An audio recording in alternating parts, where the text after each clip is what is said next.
are you? I hope you all are fine. Welcome to my channel Law Scholars and Legal Issues. I am Advocate Vanita. I am presenting here today with another important topic of constitutional law. In the last previous class, we have already discussed about right to equality. हमने पिछले जो हमारी constitution की class थी उसमें right to equality discussion किया था और उसके साथ साथ मैंने आपको नेचुरल जस्टिस को भी अच्छे से डिस्कशन उसका करवा दिया था। आज का जो लेक्चर होगा हमारा वो होगा कॉन्स्टिट्यूशनल लॉ के राइट अगेंस्ट डिस्क्रिमिनेशन पर। आज का हमारा टॉपिक है राइट अगेंस्ट डिस्क्रिमिनेशन।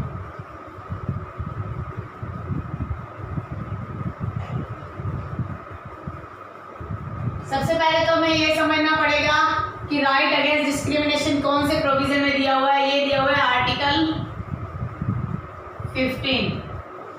क्या ये फंडामेंटल राइट है?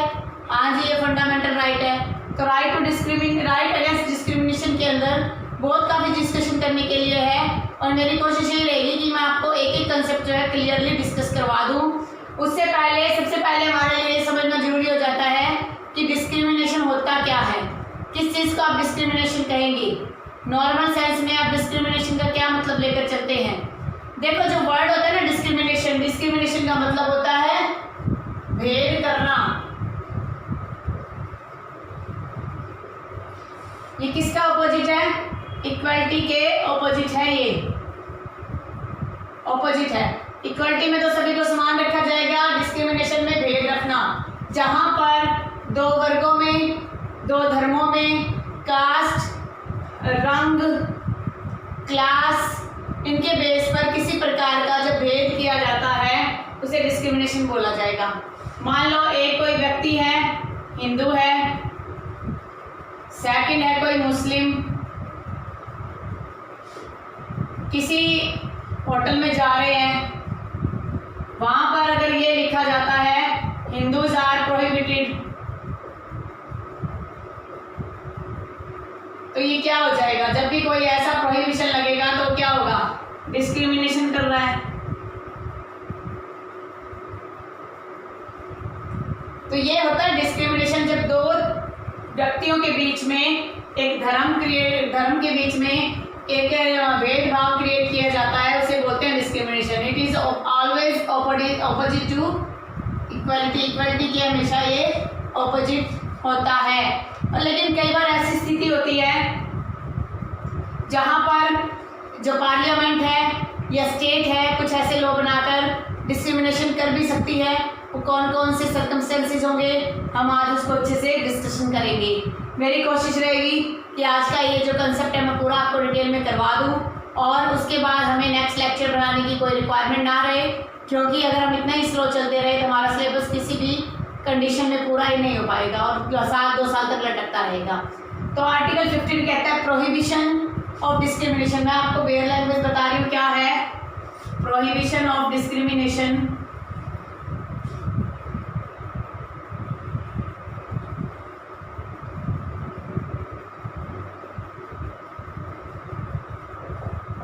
Prohibition of discrimination on ground of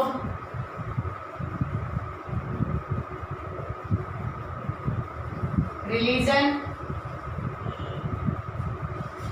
race, caste, sex, place of birth।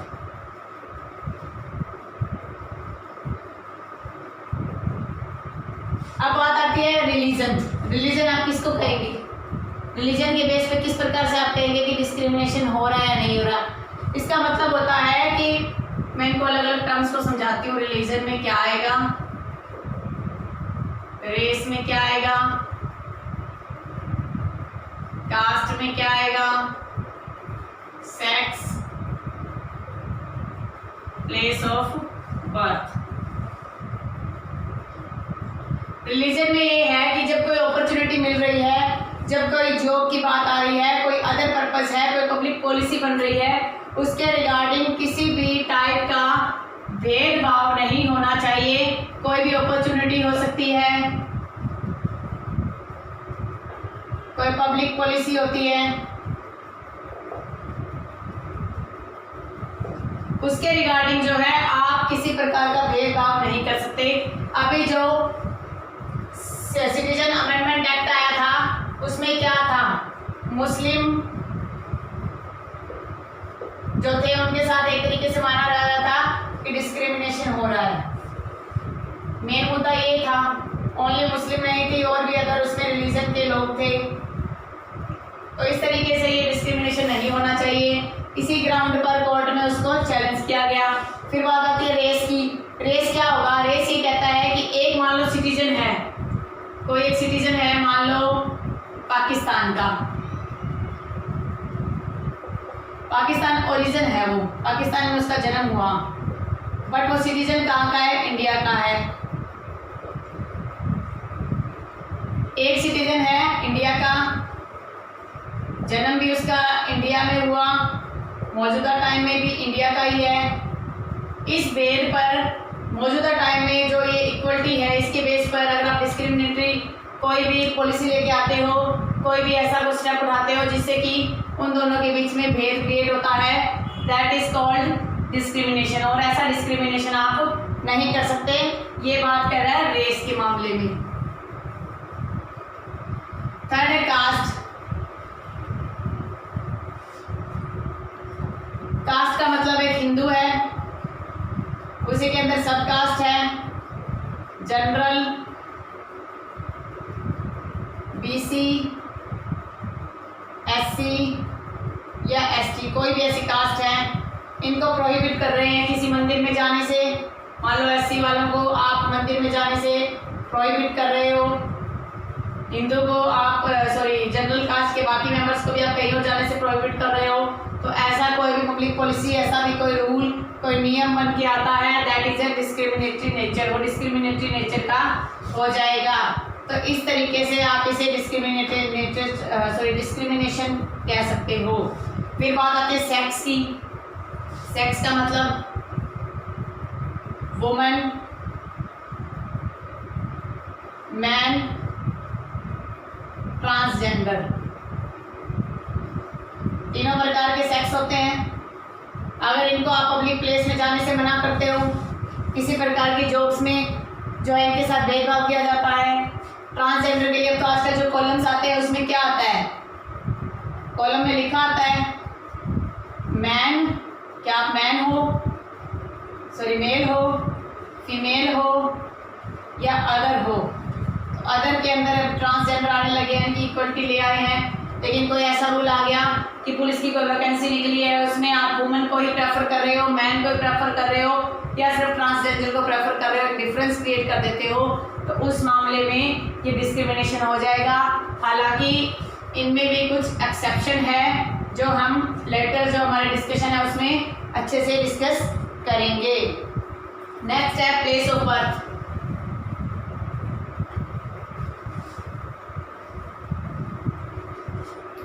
Place of birth की बात आ रही है। मान लो कोई हरियाणा का व्यक्ति है, जन्म हुआ उसका, कोई राजस्थान का है, दोनों का बर्थ प्लेस अलग अलग है। किसी भी सेंट्रल पोस्ट में, जो सेंट्रल वैकेंसी है, सेंट्रल पॉलिसी में ये क्या होंगे, इक्वल होंगे। बट एक्सेप्शन आ जाता है स्टेट पॉलिसी का, वहाँ पर डोमिसाइल की बात आती है, तो डोमिसाइल के मैटर पर एक डिस्क्रिमिनेशन किया जा सकता है, अदरवाइज किसी भी प्रकार का कोई डिस्क्रिमिनेशन नहीं होगा।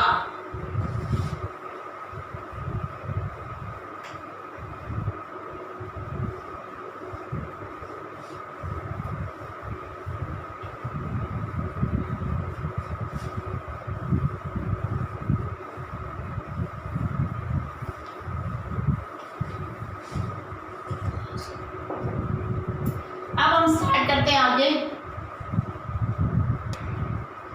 अब बात आ रही है 15 के क्लोज 2 की।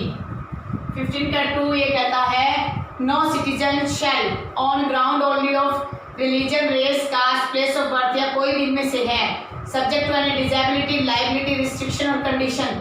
कि डिजेबिलिटी, लाइबिलिटी, डिजेबिलिटी का मतलब होता है कि कोई भी उसमें डिजेबिलिटी आ रही है कि वो कोई इसी इन ऊपर जो मैंने आपको 15 क्लॉज 1 में जो कुछ टर्म्स डिस्कस करवाई थी, रिलीजन, सेक्स, कास्ट, रेस और प्लेस ऑफ बर्थ के रिगार्डिंग कोई डिजेबिलिटी है किसी व्यक्ति में, मान लो कोई अपाइज है या कुछ है, किसी की कोई लायबिलिटी आप क्रिएट कर देते हो, किसी प्रकार का कोई भी रिस्ट्रिक्शन, कोई पाबंदी आप लगा देते हो, कोई कंडीशन लगा देते हो, किस किस के लिए? पहला access to shop, access to shop, shop है सॉरी ये शॉप नहीं है।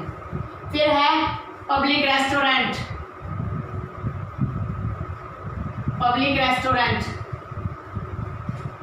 Third is hotel, public places कोई भी ले लीजिए आप। फिर फर्स्ट के ये कुछ एक पार्ट्स में मैंने आपको समझा दिया, इसी के आगे इसका बी है, उसके अंदर है use of wells, tanks, wells, tanks, bathing Ghats,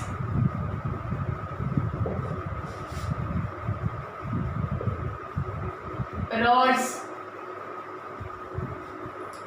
and का मतलब अदर जो प्लेसेस हैं, चाहे पूरी तरह से होली या पार्टली, या तो पूरी तरह से या पार्टली, कैसे भी स्टेट के क्या हो, डेडिकेटेड स्टेट फंड्स हैं, इनकी स्टेट फंड से चल रहे हैं।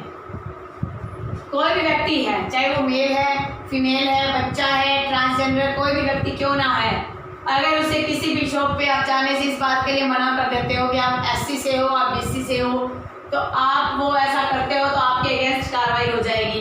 पब्लिक रेस्टोरेंट, जो एक रेस्टोरेंट्स बने होते हैं उनको पब्लिक के द्वारा अथॉरिटी होती है, आप किसी भी प्राइवेट रेस्टोरेंट में भी क्यों ना चले जाएं, वहाँ पर भी आपको वो एक तो नेचुरल कॉज के लिए आपको बाथरूम टॉयलेट्स यूज़ करने के लिए मना नहीं कर सकते। सेकंड चीज़, आप अगर पानी पीना चाहते हो तो पानी के लिए भी आपको वो मना नहीं कर सकते। लेकिन अगर कोई वहाँ पर पब्लिक प्राइवेट रेस्टोरेंट में जाकर कहता है हमें क्या खाना खाना है, हमारा राइट है, तो वो ऐसा कुछ नहीं है, वहाँ आपको पे करना पड़ेगा। होटल्स की बात आ गई, पब्लिक प्लेसेस की बात आ गई।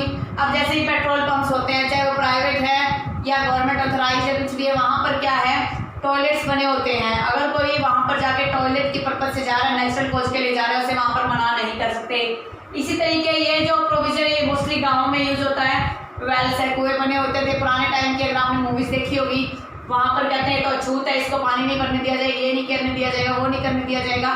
तो ऐसी कोई टर्म्स और कंडीशन अगर लगा देते हैं, कोई रिस्ट्रिक्शन लगा देते हैं, कोई उनकी लायबिलिटी राइज कर देते हैं उसमें कि आपको इतना पैसा देके ही इस वेल से पानी मिलेगा, तो इस प्रकार का आप करते हो। किसी टैंक से, वाटर टैंक की बात आ गई है, बाथिंग घाट्स की बड़ी बड़ी जो नहरें होती है गाँव में, वहाँ बाथिंग घाट्स बने होते हैं, घाट्स होते हैं, लेडीज भी नहाती है, जेंट्स भी, कपड़े भी धोए जाते हैं। रोड्स हैं, उनके लिए आप मना नहीं कर सकते कि ये रोड जो है इस रोड पर आप नहीं जा सकते, पर्टिकुलर कास्ट के व्यक्ति नहीं जा सकते, पर्टिकुलर रेस के व्यक्ति नहीं जा सकते, पर्टिकुलर रिलीजन के व्यक्ति नहीं जा सकते, ऐसी कोई कंडीशन आप नहीं लगा सकते। तो पूरी तरह से चाहे वो स्टेट के फंड से चलते हो, चाहे पार्टली भी क्यों ना चलते हो, तब भी आप ऐसी कोई कंडीशन वहाँ पर नहीं थोप सकते। तो ये है हमारा आर्टिकल 15 का क्लोज 2।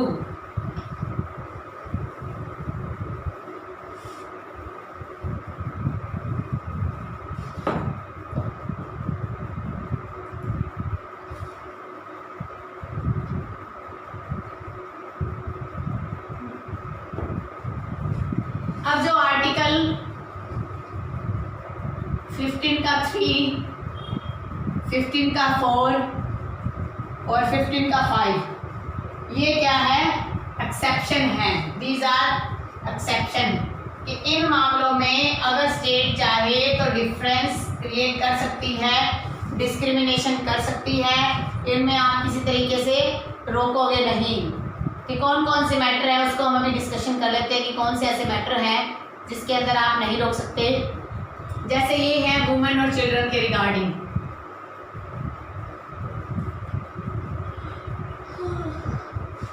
ये आ रहा है एससी और एसटी के लिए,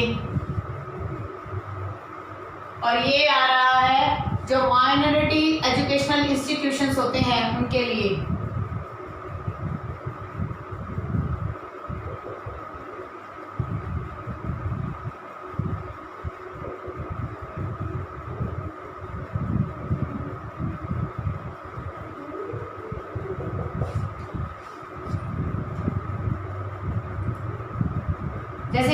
क्लॉज कहता है नथिंग इन दिस आर्टिकल और sub clause ji of clause 19 का 1 जो है उसका क्लॉज जी कहता है कि right to trade and professor की बात कर रहा है। फिर कह रहा है कि shall prevent the state from making an special provision, कि इस क्लॉज के सब्जेक्ट टू होते हुए भी, इस क्लॉज के सब्जेक्ट टू होते हुए भी, राइट टू प्रोफेशनल ट्रेड के होते हुए भी स्टेट अगर चाहे तो सोशली और एजुकेशनली बैकवर्ड क्लासेस के लिए, SC ST के लिए कुछ ऐसे प्रोविजंस बना सकती है, स्पेशल प्रोविजंस बना सकती है जो क्या करेंगे, एडिड और अनएडिड कॉलेज जो हैं, स्टेट्स हैं, उनके रिगार्डिंग कोई नया प्रोविजन उसमें ऐड कर सकते हैं। अभी जो है एक और अमेंडमेंट के तहत हमारा जो 6th क्लॉज भी इसमें ऐड हुआ है। 6th क्लॉज बात कर रहा है इकोनॉमिकली बैकवर्ड के लिए, इकोनॉमिकली बैकवर्ड। पहले क्या था, सोशली और एजुकेशनली बैकवर्ड की बात हो रही थी, अब इकोनॉमिकली बैकवर्ड की, जो व्यक्ति जो स्वर्ण जो रिजर्वेशन दिया गया है, EWST से बोला गया था 10% कोटा दिया गया इस चीज के लिए कि जो आर्थिक तौर पे कमजोर पिछड़ा वर्ग है जनरल कास्ट का, उनको 10% कोटा जो है जॉब्स में मिलेगा, एडमिशंस में मिलेगा। तो ये प्रोविजन क्या है, एक्सेप्शन है। वुमेन और चिल्ड्रन के रिगार्डिंग, वुमेन और चिल्ड्रन के रिगार्डिंग आप बना सकते हो। 15 का क्लॉज से कहता है कि वुमेन और चिल्ड्रन के रिगार्डिंग अगर कोई स्पेशल प्रोविजन आप बनाना चाहते हो तो आप बना सकते हो, उनकी सुविधा के लिए, उनकी सहूलियत के लिए, और ऐसा नहीं है कि उस पर किसी प्रकार की पाबंदी आएगी। हालांकि इसमें एक एक्सप्लेनेशन भी ऐड की गई थी, जो 15 का ये 6th क्लॉज जो ऐड किया गया ये 103rd अमेंडमेंट से ऐड किया गया। 103rd अमेंडमेंट आया है, उसके तहत 2019 में इसको ऐड किया गया था। इसके साथ साथ एक्सप्लेनेशन भी दी गई थी इकोनॉमिकली बैकवर्ड कौन होंगे। इकोनॉमिकली बैकवर्ड का मतलब इसमें जो डेफिनेशन है पर्टिकुलरली वो दिया गया है economically weaker section, economically weaker section के रिगार्डिंग दिया गया है। इकोनॉमिकली वीकर सेक्शन वो व्यक्ति होता है उसकी जो फैमिली इनकम है, जैसे मौजूदा टाइम में 2.5 लाख जो फैमिली इनकम दी गई है कि 2.5 लाख से ज़्यादा जिसकी भी फैमिली इनकम है वो जो है इकोनॉमिकली वीकर सेक्शन में आया है। जैसे हरियाणा में तो ये तकरीबन 5 से 7 लाख के करीब दिया गया है। तो अलग अलग स्टेट अपने हिसाब से इनमें अपने अकॉर्डिंग जो चेंजेज है वो कर सकते हैं। तो इस प्रकार से एक नया कोटा निकल के आया। ये क्या है, इकोनॉमिकली वीकर सेक्शन की वजह से है। तो ये प्रकार की एक कह रहा ना डिस्क्रिमिनेशन इस बेस पर स्टेट कर सकता है। वुमेन और चिल्ड्रन के रिगार्डिंग आपने देखा होगा कि जैसे वुमेन के रिगार्डिंग मैटरनिटी बेनिफिट एक्ट आया, सेक्सुअल हैरासमेंट एक्ट आया, और इस प्रकार से कुछ एक एक्ट जो निकल के आए हैं वो इन रिजर्वेशन की पॉलिसी 15 के प्रोविजन की वजह से निकल के आया है। इसी तरीके से SC ST के रिगार्डिंग क्या है, SC ST के रिगार्डिंग जो आपको है ये schedule caste atrocity act 1989 something है, वो एक्ट जो है SC ST के रिगार्डिंग है। माइनॉरिटी एजुकेशनल इंस्टीट्यूशन के रिगार्डिंग भी जो जगह जगह मदरसे खुले हुए हैं या कोई और भी ऐसी कुछ व्यवस्थाएं बनाई गई है जो माइनॉरिटी वर्ग है उसको प्रोटेक्ट किया जाए, तो उसके लिए ये प्रोविजंस बनाया जा सकता है। तो ये हो गया इसका एक्सेप्शन।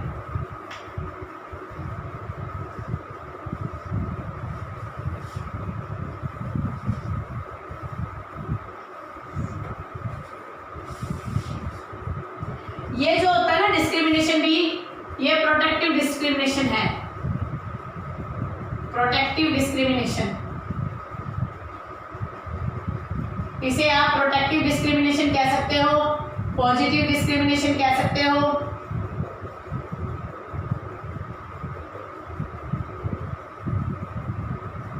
प्रोटेक्टिव मतलब वुमेन को प्रोटेक्ट करने के लिए, चिल्ड्रन को प्रोटेक्ट करने के लिए, बैकवर्ड्स को प्रोटेक्ट करने के लिए, whether that backwards belong to backward classes, that backward belongs to economically backward, that is a socially backward, educationally backward, जो भी कोई बैकवर्ड का सिस्टम उसके बेस पे जो रिजर्वेशन की पॉलिसी है वो निकल के आई है। अब हम रिजर्वेशन के रिगार्डिंग, इनके रिगार्डिंग कुछ एक कंसेप्ट देख लेते हैं, डिस्कशन देख लेते हैं कुछ लैंडमार्क केसेस का, जिससे हमारा ये डाउट्स है थोड़े अच्छे से क्लियर हो जाएंगे।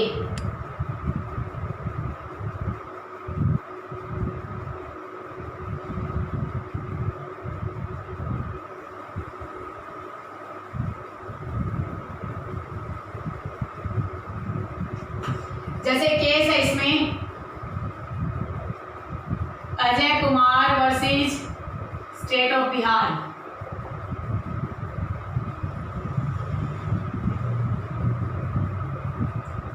मेडिकल कॉलेज रिजर्वेशन की बात थी।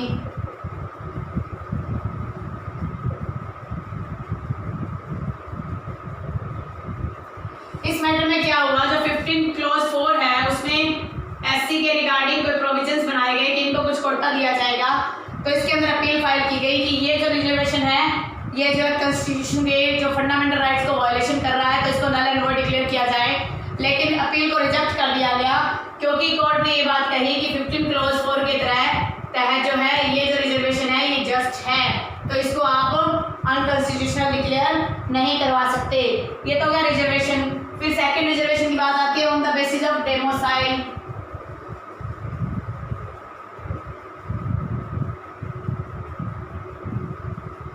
जैसे अभी रिसेंटली क्या है, राजस्थान हाई कोर्ट ने एक जजमेंट दिया है कि जो अदर स्टेट के जो वर्कर्स अदर स्टेट के जो पर्सन्स हैं वो अगर हमारे स्टेट में आके जॉब के लिए अपना कुछ राइट मांगते हैं तो उनको नहीं मिलेगा, क्योंकि ये यहाँ के डोमिसाइल्स को ही दिया जाएगा, राजस्थान के डोमिसाइल्स को। हालांकि उन्होंने जो केस जो जजमेंट दिया वो अल्ट्रा वायरस भी उसे कह सकते हैं, क्योंकि उसमें ये बात भी कही गई कि जो अदर पर्सन जो मैरिड है, जैसे मान लो राजस्थान के जो लड़के हैं वहाँ के और उनकी शादी अदर स्टेट की लड़की से होती है और वो वहाँ पर आके अगर रिजर्वेशन के तहत इस डोमिसाइल के तहत अपना कोई राइट मांगते तो वो भी उससे नहीं मिलेगा। तो कुछ हद तक तो ये जजमेंट जो है डोमिसाइल के हिसाब से किया गया, लेकिन फिर भी इसमें कुछ ना कुछ टेक्निकलिटी है। देखते हैं आगे क्या जजमेंट इससे निकल के आता है। अब जब बात आती है डोमिसाइल का मतलब है कि क्या वो वहीं अभी रह रहा है नहीं रह रहा, ये भी देखा जाएगा कि क्या वो माइग्रेंट है, ये सारी चीज़ें देखी जाएगी। उसके बेस पे ही किसी देश का जो किसी राज्य का डोमिसाइल है वो डिसाइड किया जाता है। मान लो आज स्टेट कोई एक पॉलिसी ले आती है, स्टेट पॉलिसी आ गई, मान लो लेट अज्यूम या अज्यूम करते हैं कि स्टेट पॉलिसी आ गई है कोई, उसमें क्या है कि उसने कह दिया रूरल और अर्बन। रूरल को उसने मान लो 50% का कोटा दे दिया अकेला और 50% का दे दिया अर्बन को। इसमें भी आगे जो SC ST जनरल का कोटा जो है वो सेम है। अब अगर इसको चैलेंज किया जाए तो क्या ये वैलिड होगा? ये वैलिड नहीं होगा, क्योंकि हो सकता है रूरल एरिया में क्या है, सोशली बैकवर्ड होते हैं, सोशली बैकवर्ड है, एजुकेशनली बैकवर्ड है, तो इस बेस पे अगर कोई रिजर्वेशन दिया जाता है तो वो रिजर्वेशन को आप गलत रिजर्वेशन नहीं कह सकते। आप ये नहीं कह सकते कि ये रिजर्वेशन गलत है, इसको अनकॉन्स्टिट्यूशनल डिक्लेयर किया जाए। मेरे according this is a right reservation, क्योंकि रूरल एरियाज में आज भी उनको स्टडी की अपॉर्चुनिटीज नहीं मिलती, आज भी उनको ढंग से प्रॉपर ट्रांसपोर्टेशन नहीं मिलता और उन्हें बाहर पढ़ने के लिए लड़कियों को लड़कों को बाहर पढ़ने के लिए बसों में धक्के खाने पड़ते हैं, ऑटो से धक्के खाने पड़ते हैं और कई बार तो पैदल साइकिल तक जाकर उन्हें 10-10 किलोमीटर दूर चलना पड़ता है। तो उनके अलग ग्राउंड्स हैं, रूरल एरिया पे वो बैकवर्ड है, तो उस हिसाब से उनको आप रिजर्वेशन की कैटेगरी में लेकर आ सकते हो। तो इस प्रकार से आप ये नहीं कह सकते कि उसको रिजर्वेशन देना जो है कॉन्स्टिट्यूशनल प्रोविजन के अगेंस्ट होगा। फिर स्पेशल प्रोविजन की बात करी है कि जैसे हमने देखा कि वुमेन के रिगार्डिंग राइट्स है, इसमें विशाखा का केस आया था, विशाखा केस, उसके बाद सेक्सुअल हैरासमेंट की बात की गई और सेक्सुअल हैरासमेंट एक्ट जो आया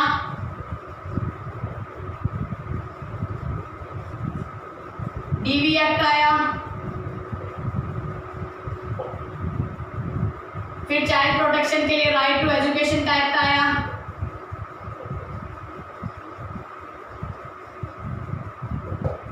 इस तरीके से कुछ एक एक्ट जो है वो वुमेन के फेवर में जो चिल्ड्रन उनके फेवर में आए। तो इस प्रकार का रिजर्वेशन आप गलत नहीं कह सकते। बहुत सारे एक्ट्स आए हैं वुमेन के रिगार्डिंग, मैटरनिटी बेनिफिट्स एक्ट है। तो इस प्रकार से आप ये नहीं कह सकते कि ये जो रिजर्वेशन है ये डिस्क्रिमिनेटरी है, जेंट्स और लेडी में फर्क किया है। अब जेंट्स और लेडी में फर्क की बात आती है, मेल और फीमेल फर्क की बात है। क्या मेल जो है वो मैटरनिटी बेनिफिट ले सकता है? क्या वो कोई बच्चे को बर्थ दे सकता है नहीं दे सकता, तो ये उनकी एडवांसमेंट के लिए बनाया गया है, तो आप इसे कोएलेटिव नहीं कह सकते। इसी तरीके से एक इम्पोर्टेंट केस और है इसमें,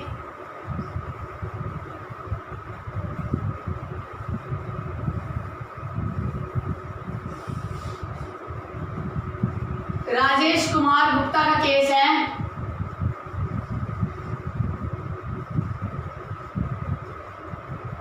वर्सेस यूपी 2005 का केस है ये सुप्रीम कोर्ट का। इसमें क्या था कि 50% रिजर्वेशन साइंस स्ट्रीम के बच्चे लेंगे हम किसी पोस्ट में, बीटीसी रिजर्वेशन, बीटीसी की ट्रेनिंग प्रोग्राम की बात थी। साइंस स्ट्रीम के लेंगे 50%, आर्ट के लेंगे 50%, और उसमें से कह रहे फर्दर भी क्लासिफिकेशन कर दिया, 50% जो है मेल होंगे और 50% जो है फीमेल होंगे।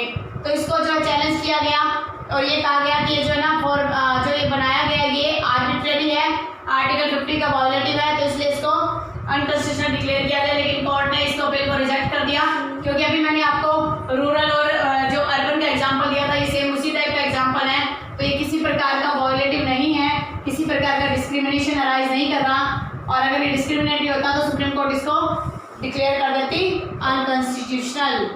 नेक्स्ट इसमें एक इम्पोर्टेंट केस है चौकी वर्सेस स्टेट ऑफ राजस्थान का भी, ये बहुत इंपॉर्टेंट केस है।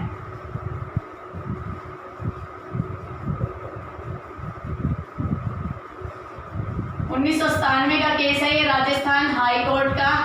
इसमें क्या था, चौकी जो है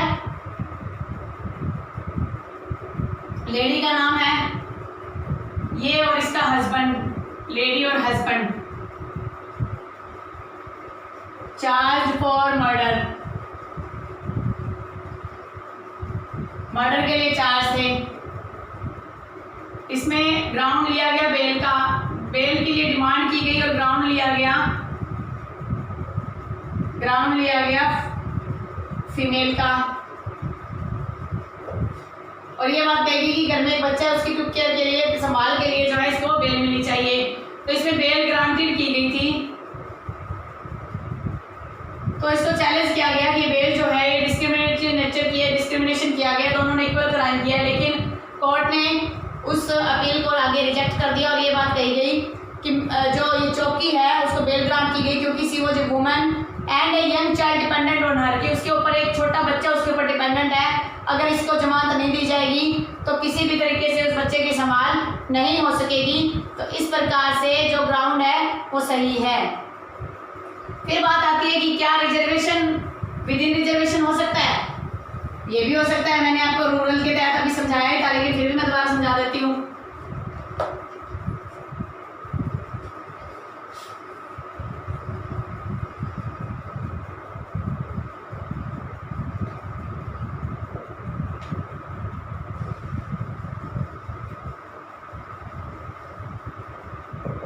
रिजर्वेशन विद इन रिजर्वेशन कैसे मानोगे, मान लो एक कैटेगरी है बीसी, बैकवर्ड कास्ट का रिजर्वेशन है 40%, उसमें से आगे 7% रिजर्वेशन निकाल दिया गया। स्पेशली किसको दिया गया सुथार को। सुथार एक कास्ट होती है खाती, उसको 7% का अकेला रिजर्वेशन दे दिया गया कि बीसी में जितनी भी कास्ट आएंगी बाकी सभी को फिर 33% मिलेगा, और अकेले की जो सुथार है कैटेगरी इसको 7% मिलेगा।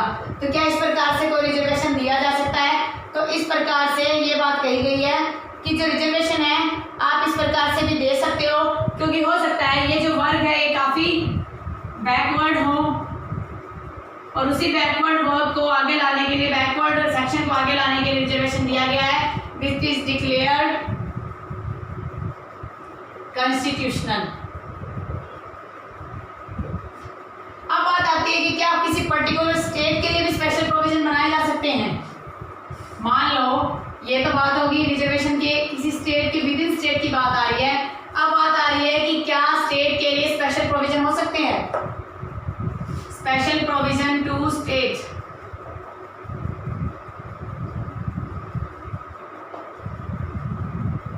क्या स्टेट के लिए स्पेशल प्रोविजन हो सकते हैं? तो हम देखते हैं आर्टिकल 371 जो है वो महाराष्ट्र और गुजरात के लिए स्पेशल प्रोविजन देता है। इसी तरीके से 371 A B C D E F G H I J कि कुछ एक प्रोविजंस हैं जो स्पेशली स्टेट के लिए दिए गए हैं, तो ये भी रिजर्वेशन, ये स्पेशल प्रोविजन हो सकता है। अब बात आती है 15 क्लॉज 4 की।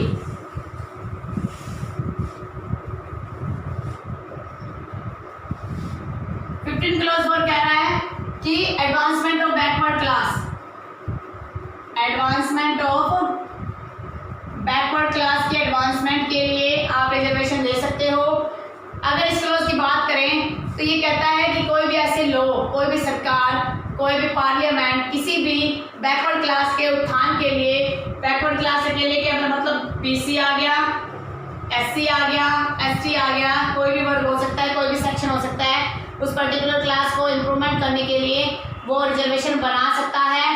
और इंदिरा गांधी का केस जो है एक लैंडमार्क केस है इसके रिगार्डिंग, इंदिरा नहीं है ये इंदिरा,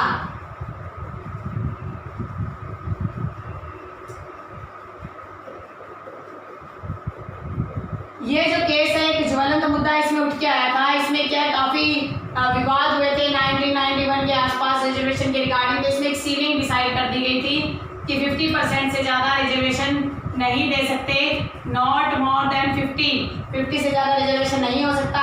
लेकिन इसमें अपर लिमिट 50% थी, लेकिन कुछ एक्सेप्शनल सर्कमस्टेंसेस में हो सकता है। मौजूदा टाइम में तमिलनाडु में 50 से अबव 50 है, तमिलनाडु में आई गेस तमिलनाडु में 69% है, तमिलनाडु के अंदर जो रिजर्वेशन है 69 है, 50% तो स्पेशल बीसी के लिए दिया हुआ है। इसी तरीके से महाराष्ट्र में 52% हो चुका है, तेलंगाना में 62% हो चुका है, हरियाणा में भी 60 से अबव हो चुका है। तो इस प्रकार से कोई एक्सेप्शनल सर्कमस्टेंसेस है उस टाइम में एक जो बना सकते हैं, कोई भी किसी प्रकार का जो कह रहे हैं पॉलिसी लेके आ सकता है।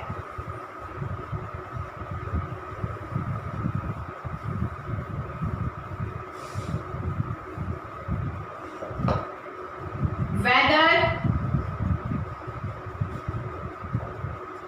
Article 14 is contradictory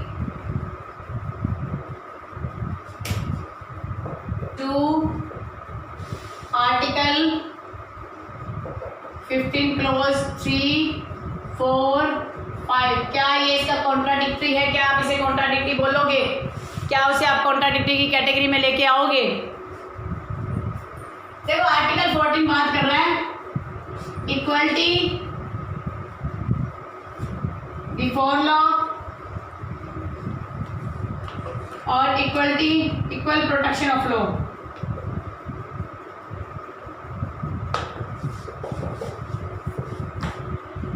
equality before law जो है नेगेटिव कंसेप्ट है, ये पॉजिटिव कंसेप्ट है, यूके से लिया गया, यूएसए से लिया गया है। तो इसमें जो इक्वलिटी की बात आती है ना, वो इक्वलिटी है इक्वलिटी अमंग इक्वल्स। ये कहता है इक्वलिटी अमंग इक्वल्स, जो इक्वलिटी है अमंग इक्वल्स की बात करता है। और 15 के इसमें जो है प्रोविजंस है, ये पहले मान लो वुमन है, वुमन को पहले मैन के इक्वल ला रहे हैं, चिल्ड्रन है उनको इक्वल ला रहे हैं, पहले उनको इक्वल फुटिंग पे लेके आ रहे हैं। तो ये दोनों के दोनों जो है इक्वलिटी जो डिसाइड की जाती है तो डिस्क्रिमिनेशन की बात नहीं करता, लेकिन यहाँ पर जो प्रोविजंस बने वो एक तरीके से डिस्क्रिमिनेशन नहीं है, ये प्रोटेक्टिव डिस्क्रिमिनेशन है।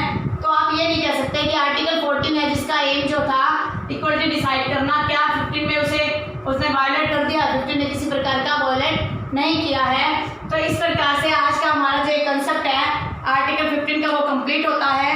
आर्टिकल 15 जो है हमेशा यही कहता है कि जब आप जो है राइट्स आपको दिए गए हैं अगेंस्ट डिस्क्रिमिनेशन, लेकिन उन राइट्स में भी कुछ एक्सेप्शंस दे दी गई कि अगर वुमन है वो वीकर है, कमज़ोर मानी जाती है, चिल्ड्रन है उनके लिए स्पेसिफिक प्रोविज़न होने चाहिए, उनके एडवांसमेंट के लिए, वुमन की स्थिति को इम्प्रूव करने के लिए। तो कुछ एक एक्ट्स बनाए गए, कुछ एक लॉ लेके आए गए जिससे महिलाओं की स्थिति में काफ़ी एडवांसमेंट हो सके। आज अगर एक महिला जॉब कर रही है और उसको मान लो मैटरनिटी उसका बच्चे के उसने डिलीवर किया, उसको कम से कम 6 महीने का टाइम चाहिए उस बच्चे की ग्रोथ होने में, उसको एस्टेब्लिश होने में, उसको डेवलपमेंट होने में। अगर उस टाइम में उसको मैटरनिटी बेनिफिट मिल जाते हैं, उसको घर बैठे ही वो बच्चे की परवरिश भी कर सकते हैं, उसको वो सैलरी भी मिलेगी, तो वो आराम से अपने बच्चे की पाएगी। इसी तरीके से जगह जगह जो बेटी बचाओ बेटी पढ़ाओ का जो स्लोगन काफ़ी ज़्यादा कह रहे हैं कि फेमस हो रहा है, वो इसीलिए हो रहा है क्योंकि हम वुमेन के इम्प्रूवमेंट के लिए काफ़ी प्रयास कर रहे हैं, क्योंकि ये भी एक बैकवर्ड ही मानी जाती है। इसी तरीके से बच्चों के लिए नॉर्मल क्या है, जो वीकर सेक्शन है, गरीब घरों के बच्चे हैं, छोटे छोटे बच्चों के होटल पे बर्तन साफ करने के लिए लगा देते हैं या कहीं पर जॉब करने के लिए लगा देते हैं, लेकिन अगर 14 साल तक उनकी जो शिक्षा है वो फ्री रख दी जाती है तो उनको किसी प्रकार की समस्या नहीं होगी, उनके पेरेंट्स के ऊपर भी किसी प्रकार का बर्डन नहीं पड़ेगा। तो इस तरीके से सरकार चाहे स्टेट चाहे पार्लियामेंट या लेजिस्लेचर जो भी चाहता है कि इनकी अपलिफ्टमेंट किया जा सके, इनका सुधार किया जा सके, इनको बढ़ावा दिया जा सके, तो वो अलग प्रोविजंस बना सकते हैं। ये दोनों एक दूसरे के आर्टिकल 14 और 15 किसी प्रकार से आप कॉन्ट्राडिक्टरी नहीं कह सकते, क्योंकि दोनों अपने अपने लेवल पर सही है और दोनों ही फंडामेंटल राइट को प्रोटेक्ट करते हैं। आई होप आपको आज का जो ये वीडियो वो पसंद आया होगा, आज का आपको जो लेक्चर है वो पसंद आया होगा। अगर आपको आज का वीडियो अच्छा लगे, आपको लगता है कि मैंने कंसेप्ट अच्छे से क्लियर करवाया है, तो आप मेरे वीडियो को लाइक कीजिए। अगर आपको लगता है कि इसमें कुछ इंप्रूवमेंट की जरूरत है तो आप मुझे कमेंट कर सकते हैं। और कोरोना के इस इशू में आप अपना बचाव कीजिए, अपना ध्यान रखिए, अपने फैमिली मेम्बर का ध्यान रखिए। Stay home,